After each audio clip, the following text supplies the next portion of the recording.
आगामी आर्थिक वर्षको बजेटलाई सत्तारूढ दलकै सांसदहरूको विरोध, मन्त्री र नेता केन्द्रित योजना आएको आरोप, बजेटले अर्थतन्त्रका समस्या समाधान नहुने प्रतिपक्षको ठहर। साताको पहिलो दिन शेयर बजारमा उच्च अङ्कको वृद्धि, कारोबार रकम समेत 3.5 अर्ब नजिक, 2 कम्पनीको शेयर मूल्यमा सकारात्मक सर्किट।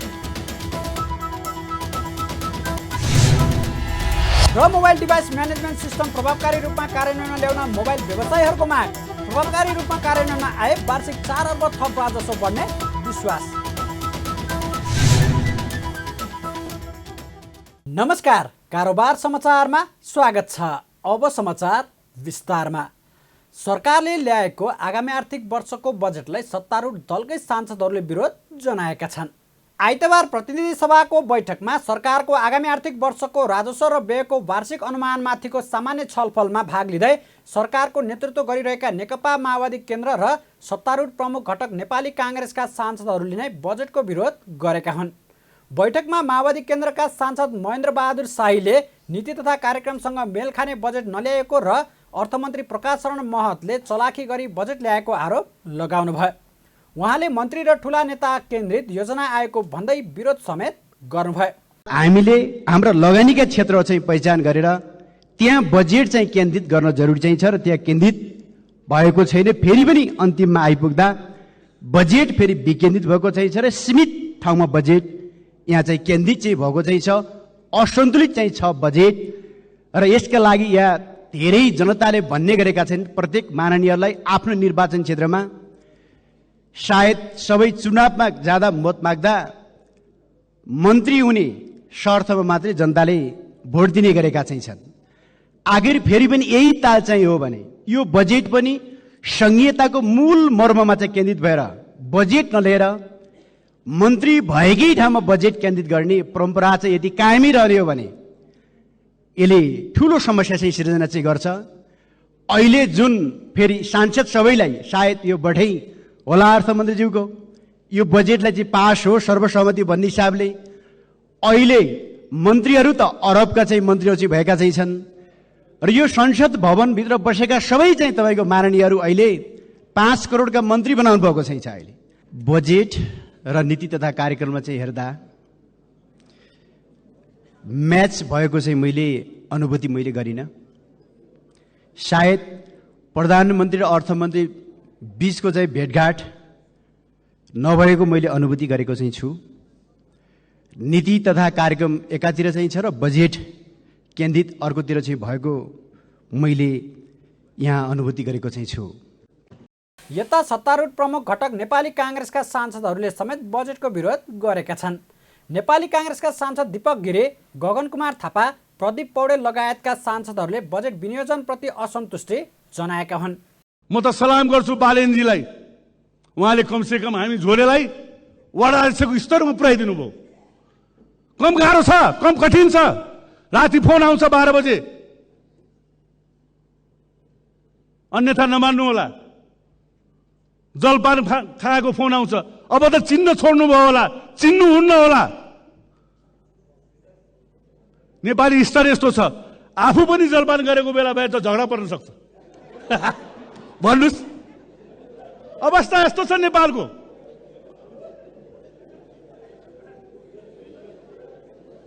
अनि आज आएर अहिले 2500 फोन आएछ। अब आफूलाई त त्यो हेरे पनि छैन, त्यो रातो किताब हो कि के किताब हो। पहिला त आउँथ्यो, अहिले त्यो पनि आएको छैन। अब कति के भयो त्यो पनि थाहा छैन।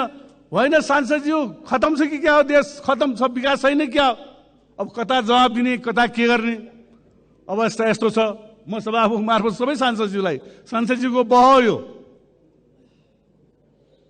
यहाँ। त्यसकारण मेरो आग्रह हो, यो मुलुक बनाउन। अरू बेला चुनावको बेला त हाम्रो प्रतिस्पर्धा छैछ, लडौँला चुनाव, म फेरि प्रतिस्पर्धा गरौँला। तर यति बेला के सत्तापक्षीय, के प्रतिपक्षीय, के न्युट्रल, सबैले गम्भीरतापूर्वक सोच्नुपर्ने अवस्था छ कि भन्नेमा लाग्छ। भूकम्प पछाडि, कोभिड पछाडि कतिपय कुराहरू बाध्यतामा, कतिपय पछिल्लो समयमा भएका लहरमा हामीले गरेका नीतिगत निर्णयहरूको कारणले गर्दाखेरि पनि आर्थिक गतिविधिमा शिथिलता आएको छ भनेर यसको समस्याहरू पहिचान गर्नुभएको छ। न्यून आर्थिक वृद्धि छ, रोजगारी पनि अत्यन्त कम सृजना हुन्छ, वर्षको 50-60 हजार जम्मा रोजगारी सृजना गर्छ। यो दुईटामा यदि मुद्रास्फीति अहिले अलिकति घटेको त छ, तर अझै पनि यो सीमाभित्र आउँछ कि भन्ने बारेमा आशंका छ। यदि यो तीनटाको गठबन्धन भयो भने एकातिर न्यून आर्थिक वृद्धि, अर्कोतिर अत्यन्त कम रोजगारीको सृजना अनि अर्कोतिर मुद्रास्फीति यदि नियन्त्रणमा आएन भनेदेखि र तीनटाको गठबन्धन भयो भने यसको डरलाग्दो सामाजिक मूल्य तिर्नुपर्छ भन्नेतर्फ पनि अर्थमन्त्री सचेत देखिनुहुन्छ। कार्यान्वयन गरेर परिणाम लिएर आउने हो भने चाहिँ मेरो पहिलो सुझाव भनेको यो अवास्तविक छ भन्ने कुरालाई स्वीकार चाहिँ गर्नु होला। यो अवास्तविक छ, यसको आकार यत्रो हुनै सक्दैन थियो। अहिले आकार यस्तो हुन नसक्दै पनि आकार यत्रो बनाइयो भन्ने कुरा मानेर बजेटको कार्यान्वयन गर्न सुरु गरियो भने बजेटबाट अपेक्षा गरेका परिणामहरू प्राप्त गर्न सजिलो हुन्छ। होइन भनेदेखि भने यो अवास्तविक बजेटको आकारलाई बोकेर यसलाई डिफेन्ड गर्दा गर्दै यो सिरक यदि सानो हुँदै गर्दाखेरि माथि ताने तल पुग्दैन, तल ताने माथि पुग्दैन। कि त जिउलाई छुट्याउनु पर्ने हुन्छ कि सिरक बढाउनु पर्ने हुन्छ, दुईटै अवस्था हामीसँग रहँदैन। यसलाई पहिलो कुरा स्वीकार गर्नुपर्ने हुन्छ। आर्थिक समस्या समाधानका चुनौतीका रूपमा बजेटले केही कुराहरू उल्लेख गरेको छ। साधारण खर्च घटाउनु पर्ने, पुँजीगत खर्च प्रभावकारी ढङ्गबाट बढाउनु पर्ने, स्रोत साधनको समुचित परिचालन गर्नुपर्ने, करको दायरा विस्तार गरी राजस्व परिचालन र वृद्धि गर्नुपर्ने, निजी क्षेत्रको लगानी वृद्धि गर्ने वातावरण निर्माण गर्नुपर्ने, सार्वजनिक प्रशासनलाई दक्ष र नतिजामुखी बनाउनु पर्ने जस्ता विषय उल्लेख भएका छन्। चुनौती स्वीकारे पनि त्यसलाई समाधान गर्ने गरी प्रभावकारी कार्यक्रमहरू ल्याइएको छैन। जस्तै पुँजीगत खर्चको प्रभावकारिता बढाउने भनियो, तर कसरी बढाउने हो त्यो कुरा उल्लेख गरिएको छैन। वर्षौंदेखिका योजनाहरू अलपत्र छन्, खर्च गर्ने क्षमता समेत राख्दैनौं। यो त हाम्रो अयोग्यता भएन र?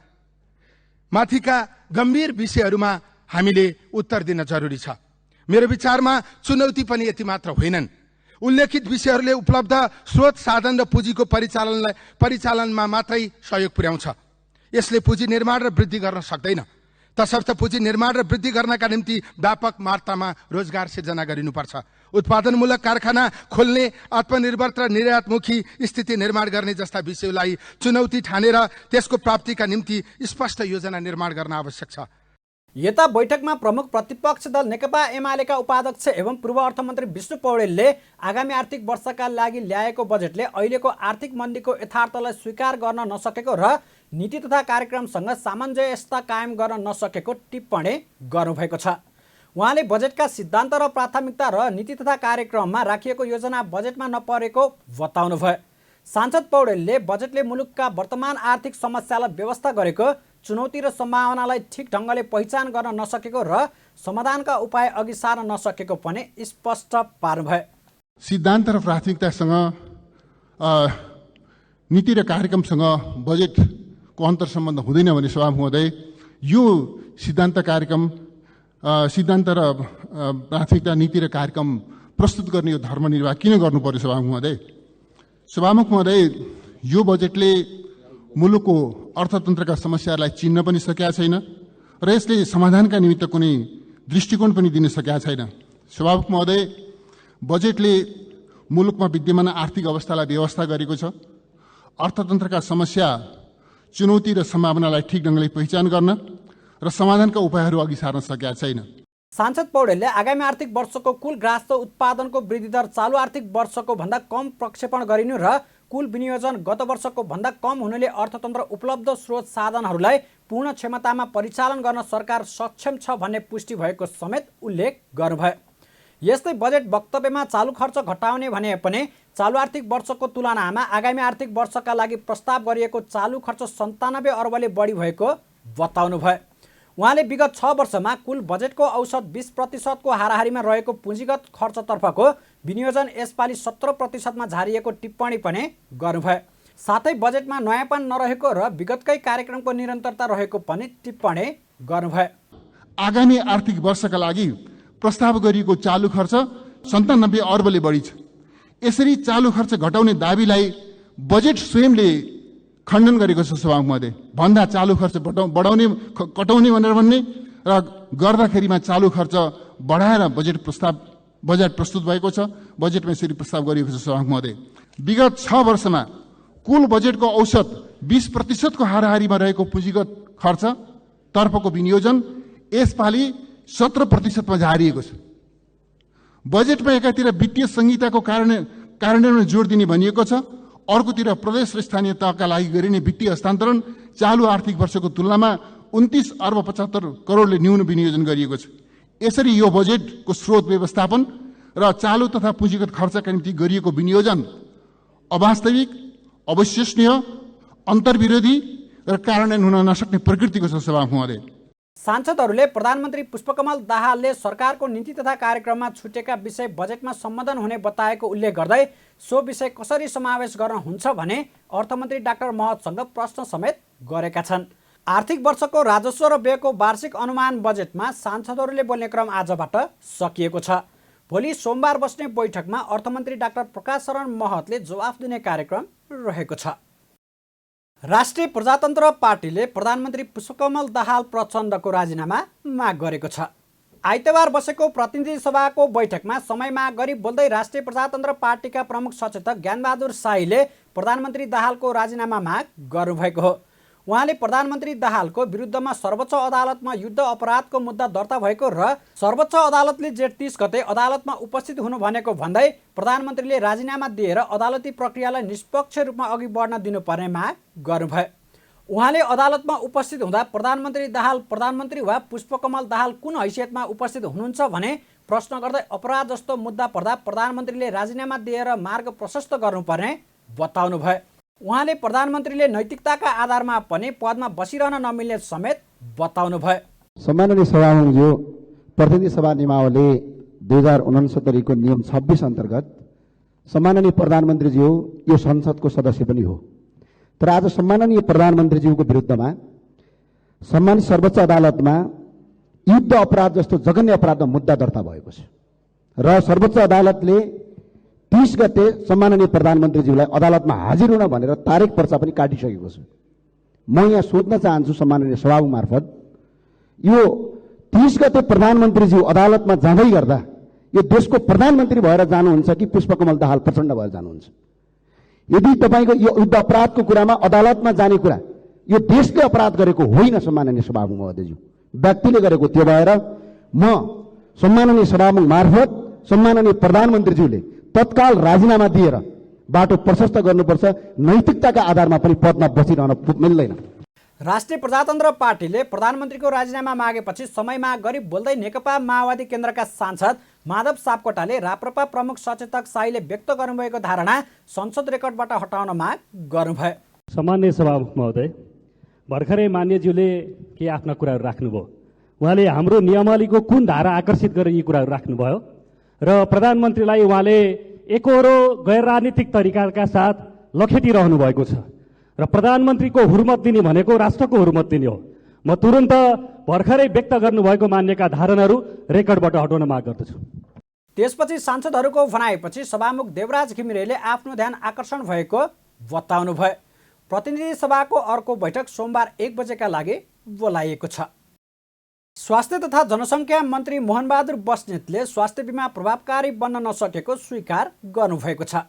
आइतबार प्रतिनिधि सभाको बैठकपछि सञ्चारकर्मीहरूसँग कुरा गर्दै स्वास्थ्य तथा जनसङ्ख्या मन्त्री बस्नेतले स्वास्थ्य बिमा व्यवस्थित गर्न नीतिगत रूपमा नै सुधारको आवश्यकता देखिएको बताउनुभयो। उहाँले स्वास्थ्य बिमा सरकारी अस्पतालले मात्रै पाउने कि निजीले पनि पाउने भने लडाईँ चलिरहेको भन्दै निजी अस्पतालहरूले स्वास्थ्य बिमा आफूले नपाउने भए अस्पताल नै बन्द गर्ने चेतावनी दिएको समेत बताउनुभयो। उहाँले निजी क्षेत्रहरूले पनि स्वास्थ्य मापदण्डहरू पुरा नगरेको भन्दै सधैँका लागि बन्द गरिदिने चेतावनी दिएपछि निजी क्षेत्र शान्त भएको बताउनुभयो। उहाँले स्वास्थ्य बिमा प्रभावकारी बनाउन आफूले स्वास्थ्य र बिमा दुवै बुझेको व्यक्ति खोजे पनि पाउन नसकेको जिकिर पनि गर्नुभएको छ। अब अस्ति म कहाँ चाहिँ यो निजी मेडिकल कलेजका प्रतिनिधिमण्डल आएर हामीले चाहिँ नपाउने हो भने हामी अस्पताल बन्द गरिदिन्छौँ पनि भन्दा मैले उहाँ के भने बन्द चाहिँ गरिदिनुहोस्, मापदण्ड सबैले पुर्याएको छैन, फेरि त्यहाँ टेकेर हान्न पऱ्यो भने अस्पताल सदालाई बन्द होला नि भन्ने उहाँ बन्द गर्छु पनि भनिदिनुहुन्छ है। त्यसले कसलाई यो काम दिने नीतिगत रूपमा चाहिँ अझै स्पष्टता अलि नभएको र व्यवहारिकता नभएको र कतिपय ठाउँमा फेरि त्यो के भने प्रेसक्रिप्सनमा चाहिँ अलिक गलत तरिकाले चाहिँ त्यो प्रेसक्राइब गरेर चाहिँ पाउने जति सुविधा लिइहाल्ने सबैले को नाउँमा उपचार गर्नुपर्ने भन्दा पनि बढी कुरा पनि गरिआएको, कसैले नपाएको, पाउनुपर्ने सुविधा नपाएको यी कुरै व्यतिथिहरू छन्। मैले यसो पनि प्रसङ्ग भने यी व्यतिथिहरूलाई व्यवस्थित गर्ने हिसाबले हामी कार्ययोजना बनाएर अगाडि बढ्नका लागि हामी खटिरहेछौँ। त्यसलाई चाहिँ टुङ्गोमा पुर्याउने हामी कोसिस गर्छौँ। यो बिमा सञ्चालन गर्ने ठाउँमा महत्त्वपूर्ण व्यक्तिहरू मैले स्वास्थ्य बुझिया पनि अनि यो चाहिँ बिमा बुझिया पनि मान्छे खोज्दैछौँ, त्यो पनि भइरहेको छ। मन्त्री बस्नेतले स्वास्थ्य बिमाका लागि कार्ययोजना बनाई अघि बढिरहेको पनि बताउनुभयो। साताको पहिलो दिन शेयर बजारमा उच्च अङ्कको वृद्धि हुँदा कारोबार रकम समेत करिब 3.5 अर्ब रुपियाँ बराबरको भएको छ। आइतबार शेयर बजार मापन गर्ने नेप्से परिसूचक 40.48 अङ्कले बढेको हो। नेप्से परिसूचक अघिल्लो दिनको तुलनामा 2.09%ले बढेर 1980.09 अङ्कमा उक्लिएको छ। आज कारोबारमा आएका सबै समूहले समग्र परिसूचक बढाएको हो। वित्त समूहको परिसूचक सबैभन्दा धेरै 5.72%ले बढ्दा लगानी समूहको परिसूचक पनि 5.11%ले बढेको छ। यस्तै विकास बैङ्क समूहको परिसूचक 4.66, व्यापार समूहको परिसूचक 3.88, उत्पादनमूलक समूहको परिसूचक 3.53%ले बढेको छ। जलविद्युत अन्य र लघुवित्त समूहको परिसूचक 2% माथिले बढ्दा बिमा र होटल र पर्यटन समूहको परिसूचक समेत 1% भन्दा धेरैले बढेको छ। बजारमा उच्च अङ्कको वृद्धि हुँदा कारोबार रकम समेत करिब 3.5 अर्ब रुपियाँ बराबरको भएको छ। दिनभर कुल 275 कम्पनीका 95,28,000 किता सेयर 3 अर्ब 45 करोड 43 लाख रुपियाँ बराबरको किनबेच भएको छ। आज भएको कारोबार रकम 4 महिना यताकै धेरै हो। यस दिन नागरिक लगानी कोषको सर्वाधिक 11 करोड 47 लाख रुपियाँको सेयर कारोबार हुँदा शिवम सिमेन्टको पनि 10 करोड 87 लाख रुपियाँ बराबरको कारोबार भएको छ। दुई कम्पनीको सेयरमा सकारात्मक सर्किट लागेको छ। सकारात्मक सर्किट लाग्नेमा भूगोल इनर्जी डेभलपमेन्ट कम्पनी र सिटी होटल्स रहेको छ। मोबाइल आयातकर्ता व्यवसायीहरूले मोबाइल डिभाइस म्यानेजमेन्ट सिस्टम प्रभावकारी रूपमा कार्यान्वयनमा आए वार्षिक 4 अर्ब रुपियाँ थप राजस्व बढ्ने विश्वास व्यक्त गरेका छन्। आइतबार मोबाइल आयातकर्ता व्यवसायीहरूले एमडिएमएस प्रणालीका विषयमा जानकारी दिन काठमाडौँमा आयोजना गरेको अन्तर्क्रिया कार्यक्रममा एमडिएमएस प्रणाली लागू नहुँदा अर्बौं रुपियाँ बराबरका मोबाइलहरू अवैध रूपमा नेपाल आएको र जसबाट राज्यले 4 अर्ब बराबरको राजस्व गुमाउने गरेको भन्दै सरकारले तत्काल प्रभावकारी रूपमा लागू गर्न आग्रह गरेका छन्। उक्त प्रणाली प्रभावकारी रूपमा लागू भए 4 अर्ब बराबरको राजस्व बढ्ने उनीहरूको भनाइ छ। कार्यक्रममा मोबाइल आयातकर्ता सङ्घ नेपालका अध्यक्ष दीपक मल्होत्राले बजारमा एमडिएमएस प्रणालीका कार्यान्वयनमा आएसँगै मोबाइलको मूल्य बढ्छ भन्ने गलत हल्ला फैलिएको बताउनुभयो। उहाँले अवैध मोबाइल आयातले वास्तविक मोबाइल व्यवसाय 30%मा खुम्चिएको भन्दै प्रणाली लागू भएसँगै मुलुकमा अवैध मोबाइलको आयात घट्ने जानकारी पनि दिनुभयो। उहाँले जेठ 1 गतेपछि एमडिएमएसका कारण व्यवसाय तङ्ग्रिन लागेको पनि बताउनुभयो। सरकारले वार्षिक 3 अर्बदेखि 4 अर्ब रुपियाँ थप राजस्व सङ्कलन गर्नेछ। यसरी चोरी पैठारी रोक्दाखेरि जुन अहिले गुमाएको 3 देखि 4 अर्ब रुपियाँ राजस्वले उठाउने राज्यलाई जुन अहिले किसिमको सङ्कट परिरहेको छ त्यसमा एउटा योगदान पुग्नेछ। केही पत्र पत्रिकामा कस्तो खालको एउटा भ्रम फैलाएको छ भन्दाखेरि अब यो इम्पोर्टरहरूले मोनोपोली गर्ने भयो, अब प्राइस बढाउने भयो, अब चाहिँ अन्य निकायबाट अन्य किसिमबाट नआइसकेपछि अब इम्पोर्टरले मात्र इम्पोर्ट गरेको फोनको अब भंसार यो प्राइस बढाउने भयो। त्यो कुरा 100% गलत हो। किनभने मोबाइल फोनमा इम्पोर्टरको मार्जिन, डिस्ट्रिब्युटरको मार्जिन, डिलरको मार्जिन फिक्स गरेको हुन्छ कम्पनीले। उनीले पहिला तोकेको हुन्छ। भंसार बढोस् नबढोस्, एमडिएमएस लागू होस् नहोस्, त्यसमा घटाउने बढाउने केही पनि हुँदैन। ग्राहकले पाउने मोबाइल फोनको भाउ जहिले पनि सेम हुन्छ, त्यसमा केही फरक पर्दैन। तर कहिले कसो अब डलरको भाव अत्याधिक बढ्न गएको खण्डमा त्यही अनुसारले यो समायोजन गर्नुपर्ने हुन्छ। घट्दाखेरि घट्ने पनि हुनसक्छ, बढ्दाखेरि बढ्ने पनि हुनसक्छ। त्यस्तै नेपाल दूरसञ्चार प्राधिकरणका अध्यक्ष पुरुषोत्तम खनालले नेपालमा प्रयोग गर्न अनुमति नदिएका मोबाइल फोनहरू नेपाली बजारमा देखिएकाले कम गुणस्तरका मोबाइलहरूको नियन्त्रण गर्नको लागि एमडिएमएस प्रणाली लागू गरिएको बताउनुभयो। उहाँले प्राधिकरणले मोबाइल एमडिएमएस प्रणाली लागू गरेर राजस्व उठाउन नखोजेको भन्दै कालो बजारीलाई नियन्त्रण गर्न खोजेको बताउनुभयो। उहाँले दूरसञ्चार प्राधिकरणले कालोबजारी विरुद्ध प्रणाली लागू गर्दा व्यवसायीहरूको पक्षमा प्राधिकरण देखिएको भन्दै अन्यथा नबुझ्न आग्रह पनि गर्नुभयो। एमडिएमएस भर्सेस ट्याक्सेस प्राधिकरणले ट्याक्स उठाउनु खोज्या हो, प्राधिकरण भन्सार हो, प्राधिकरण राजस्व विभाग हो, किन प्राधिकरणले ट्याक्स उठाउनु खोज्यो? ट्याक्स हो सरकार नेपाल सरकारको हो, तर हामी एउटा देशका नागरिक हौँ। यो देशभित्रका असल नागरिकहरूले देशभित्र रजिस्टर्ड गरेका व्यवसायहरू सञ्चालन हुनुपर्छ, न कि ग्रे मार्केटमा कालाबजारी। यो हामी सबैको कर्तव्य हो कालाबजारीलाई डिस्करेज गर्नु। अवश्य यो सिस्टमले कालाबजारीलाई डिस्करेज गर्दाखेरि नेपाल दूरसञ्चार प्राधिकरणको अलाइन चाहिँ व्यापारी जो विधिवत दर्ता भएका छन् उनीहरूसित देखिन गएको हो, अन्य मनसायले होइन। हाम्रो अलाइन कालाबजारीका विरुद्धमा उभिँदाखेरि यतातिरको अलाइन देखिया हो। यसलाई अन्यथा नबुझिदिनु हुन म अनुरोध गर्दछु। कार्यक्रममा भन्सार विभागका प्रवक्ता पुण्यविक्रम खड्काले विदेशबाट ल्याइएका मोबाइल एमडिएमएस प्रणालीमा अनलाइन मार्फत दर्ता गर्न सक्ने प्रवृत्ति ल्याउन लागेको पनि बताउनुभयो। उहाँले विदेशबाट ल्याएका मोबाइलको भन्सार प्रक्रिया सरल र तत्काल गर्नका लागि अन्तर्राष्ट्रिय विमानस्थलको भन्सार कार्यालयमा जनशक्ति समेत थप गरी छुट्टै हेल्प डेस्कको व्यवस्था गरिएको बताउनुभयो। एमडिएमएस प्रणालीमा दर्ताको लागि नेपाल दूरसञ्चार प्राधिकरणसँग हामीले संयुक्त रूपमा काम गरिराखेका छौँ। सिस्टमबाट यहाँहरू फेरि दूरसञ्चार प्राधिकरणमा जान नपर्ने गरी हामीले चाहिँ सिस्टमबाट नै डाटा ट्रान्सफर हुने र त्यहाँबाट नै यहाँहरूको प्रणालीमा दर्ता भएर सञ्चालन हुने, मोबाइल सुचारू हुने कुरा चाहिँ हामी व्यवस्था गर्दैछौँ। यो छिटै हुनेछ। अब त्यसपछि यहाँहरूले जुन किसिमको भन्सार प्रक्रियामा झन्झटिलो छ कि भन्ने कुरामा चाहिँ हामीले सकेसम्म छिटो गर्नको लागि विशेष गरी अन्तर्राष्ट्रिय विमानस्थल भन्सार कार्यालयमा धेरै कर्मचारीहरू खटाएका छौँ, डेस्कको व्यवस्थाहरू गरेका छौँ। उहाँले एमडिएमएस प्रणाली लागू कर सङ्कलन गर्न मात्रै नभएर मोबाइलको प्रयोग अपराधिक क्रियाकलाप हुने भएकाले मोबाइलको प्रयोग सुरक्षित बनाउनको लागि लागू भएको बताउनुभयो। नेपाल विद्यालय कर्मचारी परिषदले सामुदायिक विद्यालयका कर्मचारीहरूलाई बजेटमा सम्बोधन नगरिएको भन्दै थाली बजाएर प्रदर्शन गरेको छ। आइतबार काठमाडौँको बानेश्वरमा उनीहरूले थाली बजाएर सरकारको विरोध गरेका हुन्। उनीहरूले सरकारको नीति तथा कार्यक्रममा सामुदायिक विद्यालयका कर्मचारीहरूलाई बजेटमा सम्बोधन गरिनेछ भन्ने विषय उल्लेख नगरेको र बजेटमा आफूहरूलाई कुनै सम्बोधन नभएको भन्दै विरोध जनाएका हुन्।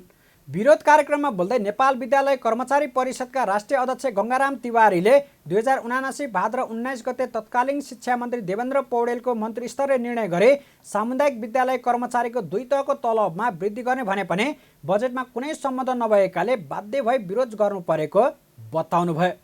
उहाँले आजका दिनसम्म शान्तिपूर्ण आन्दोलन गरे पनि असार 1 गतेसम्म पनि माग पुरा नभए अनिश्चितकालका लागि सामुदायिक विद्यालय बन्द गर्ने चेतावनी पनि दिनुभयो। उहाँले जेठ 29 गतेबाट काठमाडौँमा रिले अनसन बस्ने पनि बताउनुभयो। वर्तमान अवस्थामा नेपाल सरकारको नीति तथा कार्यक्रममा विद्यालय सामुदायिक विद्यालयका कर्मचारीहरूलाई बजेटमा सम्बोधन गरिनेछ भन्ने विषय उल्लेख नगरेको एउटा र बजेटमै सम्बोधन नगरेको दोस्रो। अर्को कुरा गत 79 साल भाद्र 1 गतेदेखि गरिएको आन्दोलन अनि भाद्र 19 गते गरेको माननीय पूर्व शिक्षा मन्त्री देवेन्द्र पौडेलको मन्त्री स्तरीय निर्णय जुन विद्यालय कर्मचारीको 2 तहको तलबमान छ 24,702 सहयोगी 32,902 रुपियाँ लेखा सहायक भनेर यसरी निजामती कर्मचारी सरहको खरदार र सहयोगी सरहको चाहिँ तलबमान दिने भनेर निर्णय गर्दा पनि अर्थ मन्त्रालयबाट अनकन गरेर रोक्यो भनेर हामीलाई चाहिँ विगत लामो समयदेखि सरकार नेपालमा सामुदायिक विद्यालयहरू स्थापना कालदेखि नै हामीलाई चाहिँ हाम्रा अग्रजहरूले पनि यसै गरेर आफ्नो दिनचर्या बिताउनु भयो। अब हामीलाई पनि यस्तै गरेर दिनचर्या बिताउने सरकारले बाध्य पार्दैछ। अब त्यो बाध्यकारी अवस्थाबाट हामी चाहिँ पूर्ण रूपमा छुटकारा पाउनको लागि हामीले यो आन्दोलन गरेका छौँ। अब यो अन्याय हामीले सहन सक्दैनौँ। जबसम्म हाम्रा माग मुद्दाहरू पुरा गर्दैन तबसम्म हामी अनिश्चितकालीन विद्यालय बन्दको कार्यक्रम ल्याएका छौँ। भद्रकालीमा रिले अनसनको कार्यक्रम हामीले गर्दैछौँ। उनीहरूले सँगै शिक्षा ऐन जारी गर, बुँदा नम्बर 127 लागू गर, संविधानको धारा 31 लागू गर, हाम्रो माग पुरा गर लगायतका माग राखी विरोध प्रदर्शन गरेका हुन्। उपप्रधान एवं गृहमन्त्री नारायण काजी श्रेष्ठले राजनीतिलाई सफा नगरिकन देश परिवर्तन गर्न नसकिने स्पष्ट पार्नुभएको छ। आइतबार काठमाडौँमा भएको एक कार्यक्रमलाई सम्बोधन गर्दै उपप्रधान एवं गृहमन्त्री श्रेष्ठले लोकतन्त्र नभएका कारण देश पछि रह्यो भनेर आन्दोलन गरी लोकतन्त्र स्थापित गरे पनि नागरिकले चाहेको आवश्यकता पूर्ति गर्न नसकेको उल्लेख गर्नुभयो। उहाँले राजनीतिक व्यवस्था र परिवर्तनको नेतृत्वको कार्यान्वयन गर्ने जिम्मा लिएका नेतृत्वको कमजोरीका कारण यस्तो समस्या भोग्नु परेको बताउनुभयो। उहाँले राजनीतिबाट भागेर लोकतन्त्रको रक्षा गर्न र उपलब्धि बचाउन नसकिने भन्दै राजनीतिमै रहेर देश परिवर्तन गर्न सकिने पनि स्पष्ट पार्नुभयो। त्यो व्यवस्थामा राजनीतिक परिवर्तनमा अन्तर्निहित कमजोरी होइन, त्यो राजनीतिक व्यवस्था र परिवर्तनको नेतृत्व गरेर त्यसलाई कार्यान्वयन गर्ने लिडरसिपको कमजोरी हो। त्यो सबभन्दा समस्या हामी पोलिटिकल लिडरसिपमा पोलिटिक्समा छ। त्यसैले मैले आज भनिराखेको छु, we have to clean politics and only then we can change the country. राजनीतिलाई सफा नगरिकन यो देशमा परिवर्तन गर्न सकिन्न। त्यसकारणले त्यो जिम्मा पनि हामीमा पनि छ। हामीले आफैलाई ट्रान्सफर्म गर्न जरुरी छ, तर तपाईहरुमा छ। राजनीतिबाट भागेर होइन। Politics plays the pivotal role to change the country, to change the society. त्यसकारण पोलिटिक्स छि भनेर भागेर हुँदैन। किन देश त बर्बाद गर्ने कि बनाउने त यसैमा अन्तर्निहित छ।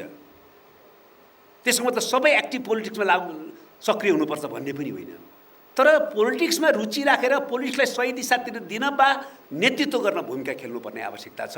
तब मात्रै देश बन्न सक्छ। गृहमन्त्री श्रेष्ठले 12 कक्षा पास गरिसकेपछि विदेश जाने क्रम नेपालका लागि संस्कृति जस्तो बन्न थालेको उल्लेख गर्नुभयो। यस्तै विकास र विज्ञानलाई मिसाएर नेपालको संस्कृतिको रक्षा गर्नुपर्ने अहिलेको आवश्यकता रहेको पनि बताउनुभयो। कारोबार समाचारमा अब सुन चाँदी र विदेशी विनिमय दर सम्बन्धी जानकारी।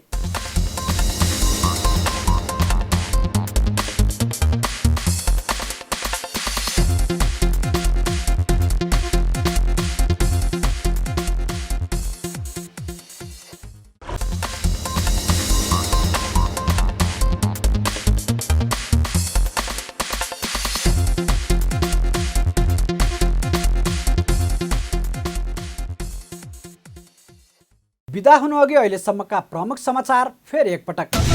आगामी आर्थिक वर्षको बजेटलाई सत्तारूढ दलकै सांसदहरूको विरोध, मन्त्री र नेता केन्द्रित योजना आएको आरोप, बजेटले अर्थतन्त्रका समस्या समाधान नहुने प्रतिपक्षको कहर। साताको पहिलो दिन शेयर बजारमा उच्च अङ्कको वृद्धि, कारोबार रकम समेत 3.5 अर्ब नजिक, 2 कम्पनीको शेयर मूल्यमा सकारात्मक सर्किट। र मोबाइल डिभाइस म्यानेजमेन्ट सिस्टम प्रभावकारी रूपमा कार्यान्वयनमा ल्याउन मोबाइल व्यवसायीहरूको माग, प्रभावकारी रूपमा कार्यान्वयनमा आए वार्षिक 4 अर्ब थप राजस्व बढ्ने विश्वास। कारोबार समाचार सकियो। हामीलाई बिदा दिनुहोस्। नमस्कार।